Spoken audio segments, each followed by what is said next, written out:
C'est Tropic Marché, on vous attend, on vous accueille, on est ouvert. Jambon, Tropic Marché. Boudin, Tropic Marché. Aka, Tropic Marché. Piment, Tropic Marché. On a des ignames blanc, igname France, igname jaune, avocat, patate douce, des cives, persil, banane, christophine, riz, haricots, la pâtisserie, le poisson, le lambi. Attention, c'est Tropic Marché, on vous attend, on vous accueille, on est ouvert. Venez chez Tropic Marché, joyeux Noël, bonne fête, venez fêter et puis nous. Tropic Marché, on vous attend, joyeux Noël.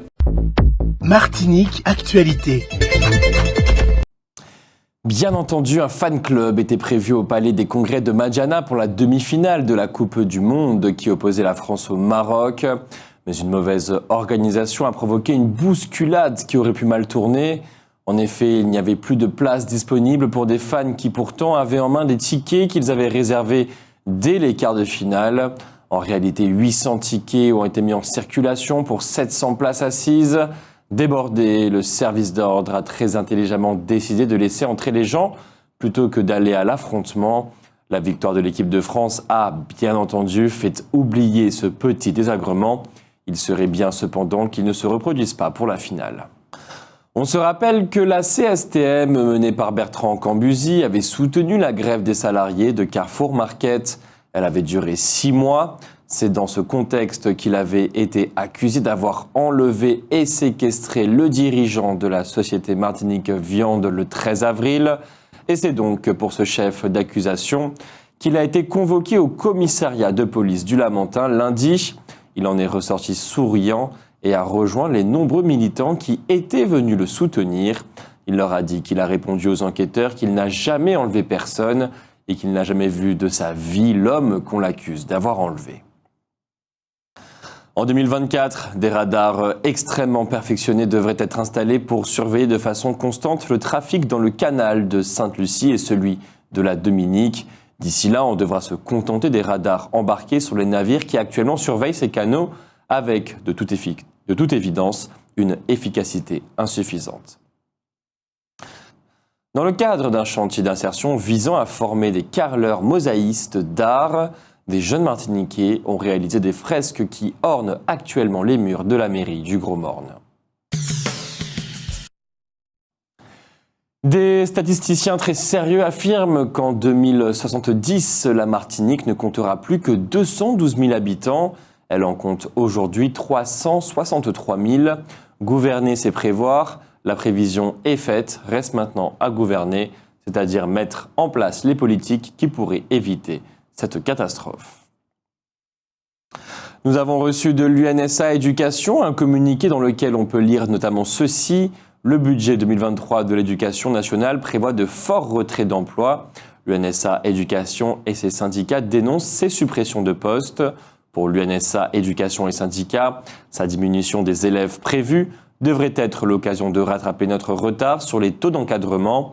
Pour l'UNSA Éducation et ses syndicats, il faut protéger notre service public d'éducation pour redonner confiance en l'avenir à notre pays et offrir des perspectives positives aux professionnels qui font l'école. L'État refuse de se saisir des défis actuels à leur juste mesure en conduisant une politique de réduction des emplois et d'insuffisance salariale. Il ignore les enjeux en refusant d'y répondre de façon adéquate. Ces arbitrages budgétaires 2023 auront des effets concrets en Martinique. Fermeture de 35 postes pour les écoles maternelles et élémentaires, fermeture de 56 postes pour les collèges et lycées, fermeture de 3 postes d'administratifs, pas de moyens supplémentaires pour l'encadrement de la vie des élèves, postes de conseillers principaux d'éducation. l'UNSA Éducation et ses syndicats dénoncent cette carte scolaire 2023 et appellent d'ores et déjà à la mobilisation pour dire non à ces suppressions de postes. Mister Martinique s'appelle Rodney Cizeran. Il a été élu samedi, le 10 décembre. Il participera à l'élection de Mister France qui va se dérouler dans l'Hexagone le 4 mars de l'an prochain. Hier soir, de 18h à 20h, l'association La Yole de Martinique, au patrimoine de l'humanité, a proposé gratuitement aux Martiniquais un spectacle son et lumière sur les murs du Fort Saint-Louis.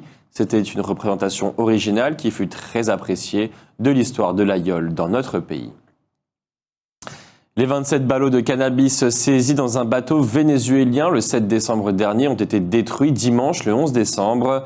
Depuis le début de l'année, les forces armées aux Antilles ont réalisé 9 saisies de stupéfiants pour un poids de 5 tonnes. Alors que le cannabis n'est pas un produit particulièrement lourd, il se confirme donc que la Martinique est considérée par les trafiquants comme une plaque tournante. Car que feraient tous ces bateaux à proximité de nos côtes ? L'occasion de rappeler que le rapprochement avec les pays et les îles de notre zone géographique, pour nécessaire qu'il soit, n'est pas sans danger. Hier, mercredi, se sont terminés les travaux d'un colloque organisé pendant 3 jours en Guadeloupe sur le chlordécone, avec pas moins de 200 experts. Dans la foulée, aujourd'hui, jeudi 15 décembre, vont commencer à la Maison de la Culture du Lorrain les rencontres chlordécone 2022. Elles se poursuivront demain à Madjana. Madame Lovinsky, une des organisatrices de cette manifestation, annonce que la journée d'aujourd'hui dans cette commune est l'occasion de mettre l'accent sur les tests de chlordéconémie, mis à la disposition de la population, une prise de sang gratuite et sans ordonnance dans un laboratoire d'analyse et les résultats en 3 semaines. Outremernews.fr, le site de l'actualité Outre-mer, 24 heures sur 24 et 7 jours sur 7. Retrouvez la chaîne Outremer News sur YouTube.